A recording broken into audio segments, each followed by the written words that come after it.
Welcome to this edition of Inside the Isles. Maynard Northcutt with you as always. The QMJHL has come to a pause here at the Christmas holiday season. Normally this time of year, the man to my right here, Jim Hulton, is at the halfway point of a season, but we're obviously not there right now. Only 14 games in. How has it been coaching in the middle of the pandemic? Well, I think like everything else in our day-to-day life, there's no such thing as normal anymore. This season has been that. I think we were very fortunate to be able to get off to a start. 14 games in, we were very excited because we got off to an excellent start at 12-2. But I think the one thing we've all learned is to be flexible and be resilient in these strange and trying times. And this pause is certainly one of those situations. But it is what it is, and we just remain hopeful that we'll be able to restart up here at some point in the new year. Yeah, you mentioned right off the hop there, 12-2. One of the best, the best start that I've seen in my time here with the Islanders. As a coach, kind of take us through and give a brief summary of how that season has looked on the ice for you guys. Well, one of the big question marks coming into the season, I guess, was probably where was the offense going to come from, and we hope to have major contributions from guys like Derusso and Casey, but quite frankly, they've produced above and beyond what anybody would have expected. I mean, Cedric's off to a historic start to a season. Unfortunately, it got paused, but his goal total already is pretty staggering early on. And part of that has been a really red-hot power play. We're running at over 30% early on, so huge improvements in those two areas from a couple of past seasons. So that, number one, was the big surprise that's really propelled us. And I guess the other part's not a big surprise, but when we made the big trade for Colton Ellis, we knew we were getting probably the best goaltender in the league, but he's been absolutely outstanding. And I think those two things combined, they provide a lot of confidence for a team. And usually in junior hockey, if a team can get confidence out of the gate, good things happen, and we've been very fortunate in that regard. Yeah, I'll get to Colton Ellis in a second because I obviously want to talk about his performance, but you mentioned the name that I want to bring up, and I think is the most obvious name to this point is Cedric Derusso. 19 goals, 14 games, 13 straight games with a goal. It's one short of Sidney Crosby's modern day record. As a coach, for him coming off a season where he kind of really struggled to put the puck in the net, and he's come out, guns a-blazing, and really has answered the question of where that offense is coming from. As a coach, how gratifying is that for you to see? Well, you're just so thrilled for the young man because this is a guy that really cares about his teammates. He loves being a Charlottetown Islander. He really pressed last year. I think he knew he was part of a big trade with P.O. Joseph and put a lot of internal pressure on himself. And he had extremely hard goal scorer's luck in the first half last year. He hit goal posts, he missed empty nets, and that goes to his confidence, and you don't play loose anymore. You're tight and you're thinking about it. But I think he used the pandemic break. Number one, he got in great shape. Number two, he was smart enough and wise enough to regain his confidence. And right from the drop of the puck, the first day of training camp, as a staff, I remember looking at each other saying, wow, boy, this guy's, he's here to make a difference this year. And when, again, we talk about confidence all the time, but as soon as the goal started to go in, he certainly hasn't stopped. So it's really gratifying to see a guy like that get rewarded. Now looking down the lineup, you mentioned Thomas Casey at the top having a fantastic season offensively too, but the offense has really kind of come from all different sources. You're seeing a guy like a 16-year-old Sam Oliver making a difference there in his first year. Guys like Justin Gill, Patrick LeBlanc really stepping up, Kieran Gallant as well. Have those been the biggest bright spots for you to look at the lineup as a whole and see those guys performing really well? Well, I think we've always tried to stress depth and be a four-line team. We try to play an aggressive style of hockey that requires everybody to play and play minutes. You can't override certain guys because the gas tank will run dry, but to be able to see the depth of contributions, I guess, is the most gratifying part. And it's hard to name specific individuals because so many different guys have taken their moment in the sun and ran with it. I mean, you mentioned Sammy Oliver coming in. Underage player, you don't have a lot of expectations yet. Off to a great start. Patty LeBlanc's a kid who struggled mightily last year. Really, really nice to see him, in a position where it has some confidence, a smile on his face, playing loose and tight. And, it's been top to bottom contributions, and that's what good teams do. Looking at the back end, starting on defense, the big name that is going to jump out is Lucas Cormier, who's having an expected season offensively, but probably a career year in the sense that he gets the third-round draft pick by the Vegas Golden Knights. He gets invited to Canada's World Junior Camp, one of the last cuts. How does that feel to see as a coach, to be able to see your number one defenseman and your star player really be that player? I think it's just great to see him having fun and being loose. Yeah. I think last year was such an adversity-filled season for him with a broken foot and missing a bunch of time. And it had an adverse effect probably on his draft status, and he had to live through the fact that, number one, a pandemic, but it pushes the draft back. There's a lot of uncertainty, so he's handled it, as we've come to know with Corms, in such a low-key professional manner.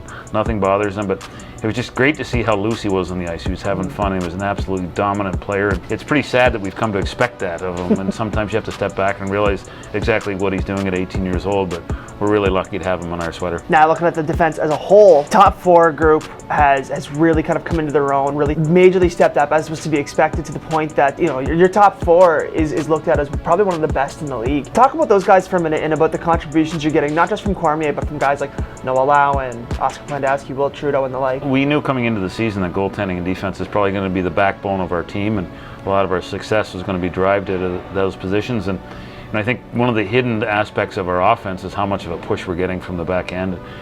Cormier and Lowen have been a wonderful pairing. There's a good contrast in styles there. Noah's more of a physical, rugged, stay-at-home defenseman, yet he's pitched in as well offensively. And probably the biggest breakthrough candidate has been Willie Trudeau. He's been just fantastic. He's opening on a lot of eyes. He's a late birthday, meaning he's only eligible for the next NHL draft, and is on the radar of a lot of teams now.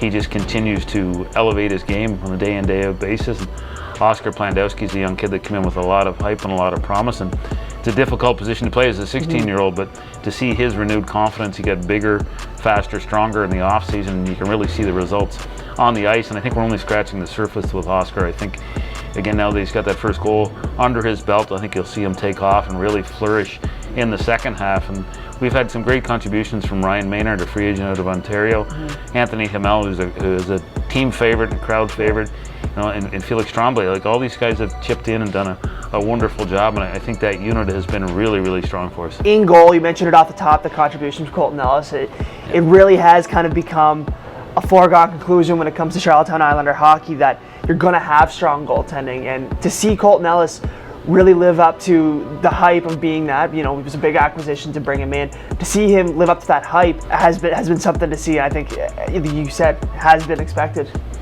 Yeah, exactly. And again, you have to be careful saying you expect it. I don't think you ever expect anyone to go 9-0 in their debut, but we knew this guy was coming in as a great player. I guess what we didn't know was just how outstanding a person he is. Yeah. A wonderful addition to our dressing room in terms of his professionalism. He's a very quiet, calm demeanor. You can see him with that calmness on the ice. He understands how to control the flow of the game, and kind of does the same thing in our dressing room. And just to have that veteran maturity and that professionalism is a wonderful example for all of our young players. So we've certainly enjoyed our short time here with Colton and look forward to a lot of more successes. Now, we've been talking about all the good, and there's been a lot of it. But let's focus on maybe the not so good. I know as a coach you're always looking for areas of improvement. What would you say that area of improvement needs to be for your team going forward in not the second half of the season, but the second 3 quarters of the year? Well, I think you're always striving for consistency, and I think you have to be careful not to judge your success or failure based on your record. And you talk a lot about that, whether you're going good or whether you're going poorly. And to me, it's more we're more process driven. On a day-to-day basis, are we playing to our identity? Are we being consistent with our approach? And there's been times where we've let our talent win games, not necessarily our effort and our structure.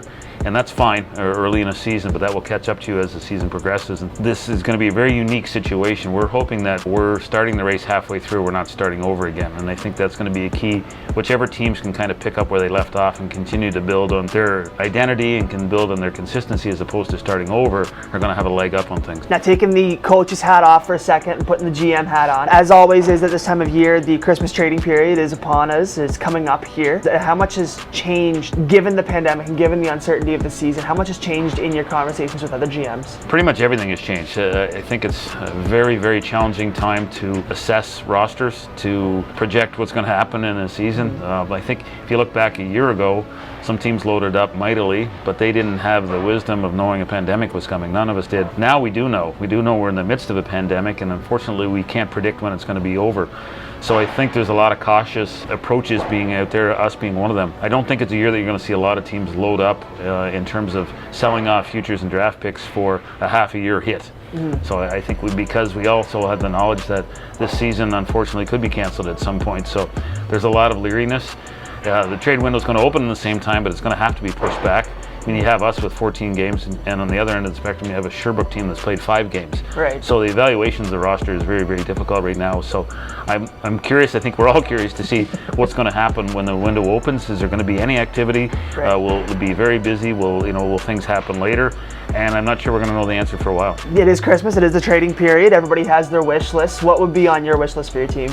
Well, we're always looking to get better. I think if we can improve our hockey club, that's our job from the management side. So we're looking at a lot of different options, whether it be some veteran goal scorers. Despite the fact that we have been scoring goals, it's still an area that we think down the road could be an issue. So we'd like to continue to address there. And I think anytime you can improve your depth, we're going to try to be greedy. We want to have our cake and eat it as well. We really, really like our young players. We're excited about our youth. We're excited about our veterans. So we'll kind of see where the usual twists and turns of a trade window takes us. Now, the other question that I'm sure a lot of fans are curious on, and I'm sure a lot of GMs as well, the European situation with Jakub Vrbenec here and Matthews Mensik. Has there been any update on that since Christmas has kind of come upon us? No, the only update is for the teams that have players that are participating in the World Junior Championships. They're going to get some luck. They're going to be able to get to stay. Unfortunately for us, both of our players are young. Vrbenec was at the camp for the Czech Republic, but he's only 17 years old, so he wasn't successful in making that team. So we're still waiting word from both our league and the federal government as to entry into Canada there, and not really anticipating an answer at least until the new year. All right. Thanks again, Jim, for taking the time. Best of luck in the trading period. Best of luck in the second half of the season, or second 3 quarters. And hope you have a happy holidays. Thank you, and Merry Christmas and a happy holiday to all our fans. And we certainly look forward to getting back into the East Link and playing some hockey again. Hopefully see you soon. For everyone with the Charlottetown Islanders, I want to wish you guys a Merry Christmas, and hope to see you soon.